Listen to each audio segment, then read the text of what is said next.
வணக்கம் உறவுகளே. கடன் இல்லாத நிம்மதியான வாழ்க்கை எப்படி இருக்கும் தெரியுமா? எப்படி இருந்தால் கடன் இல்லாத வாழ்க்கை வாழ முடியும் என்பதை இந்த காணொளியில் பார்க்கலாம். சம்பளம் வந்த முதல் வாரத்தில் ஒரு ராஜா போல் இருப்போம். கையிலும் வங்கி கணக்கிலும் பணம் புரளும். ஆனால் அதே மாத முடிவில் அடுத்த சம்பள தேதி எப்போது வரும் என்று ஏக்கத்துடன் பார்த்து கொண்டிருப்போம். உறவுகளே, நாம் கஷ்டப்பட்டு உழைத்து சம்பாதிக்கிறோம்.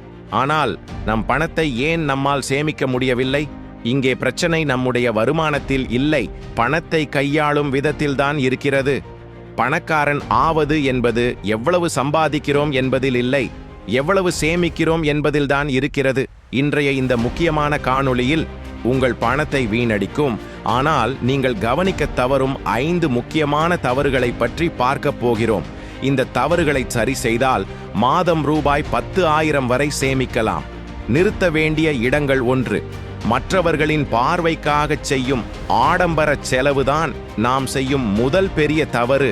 பிறருக்காக நம்மை பெருமையாக காட்டிக்கொள்ளச் செய்யும் செலவுகள். நமது தேவைக்காக ஒரு பொருளை வாங்குவது வேறு, ஆனால் பக்கத்து வீட்டுக்காரர் வைத்திருக்கிறார் என்பதற்காக, அல்லது நண்பர்கள் மத்தியில் நம்மை பணக்காரராக காட்டிக்கொள்ள வேண்டும் என்பதற்காக தகுதிக்கு மீறி ஒரு புதிய கார், பெரிய பைக் அல்லது விலையுயர்ந்த அலைபேசியை மாத தவணையில் வாங்குவதுதான் நாம் செய்யும் பெரிய தவறு. ஒரு கணம் யோசியுங்கள், இந்த ஆடம்பர பொருள் உண்மையிலேயே உங்களுக்கு தேவையா? இல்லை அடுத்தவர்களிடம் நான் பெரிய ஆள் என்று காட்ட தேவையா?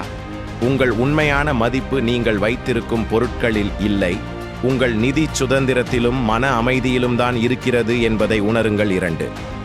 தள்ளுபடி என்ற மாய வலை கடைகளில் கண்ணை பறிக்கும்.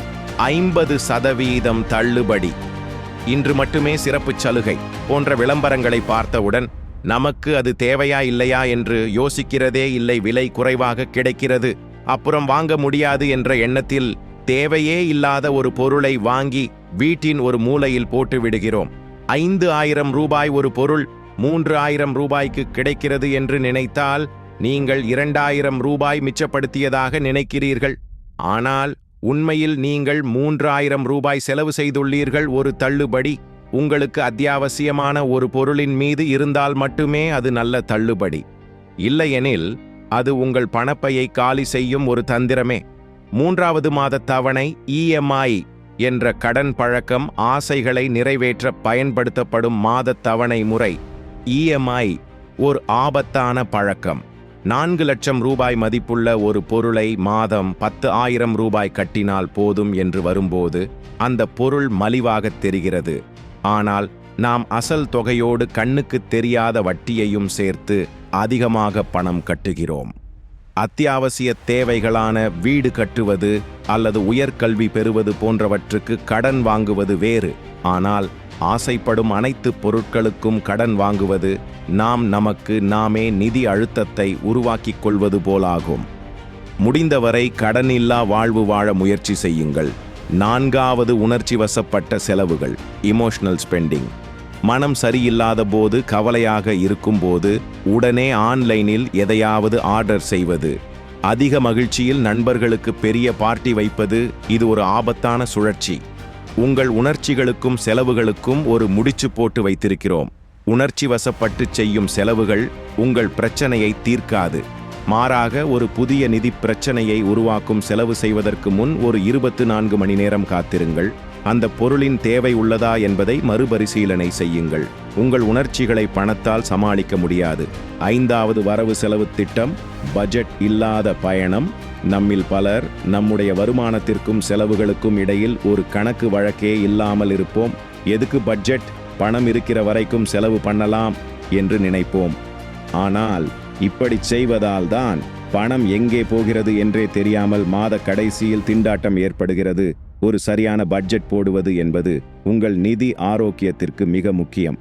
இது உங்கள் பணத்தை எங்கே குறைக்கலாம், எங்கே சேமிக்கலாம் என்று தெளிவாக காட்டும். பட்ஜெட் போடுவது என்பது உங்கள் பணத்தை கட்டுப்படுத்துவது அல்ல, மாறாக உங்கள் பணத்திற்கு ஒரு தெளிவான திசையை காட்டுவது. உறவுகளே, இந்த 5 தவறுகளையும் நாம் புரிந்து கொண்டு நிதானமாகச் செயல்பட்டால் பணம் நம் கைகளில் நிலைத்திருக்கும் பணக்காரன் ஆவதற்கான எளிய வழி.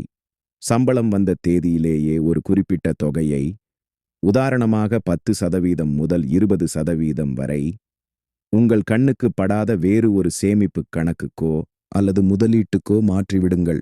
இதைத்தான் முதலில் சேமி, பிறகு செலவிடு என்ற பொன்விதி சொல்கிறது. கஷ்டப்பட்டு உழைக்கிற உங்களுக்கு உங்கள் பணத்தை எப்படி நிர்வகிக்கணும்னு நிச்சயம் தெரியும். இன்றே ஒரு சின்ன மாற்றம் பண்ணுங்க. நீங்கள் சேமிக்கிற ஒவ்வொரு ரூபாயும் நாளைக்கு உங்கள் பெரிய கனவுகளை நிறைவேற்ற நிச்சயம் உதவும்.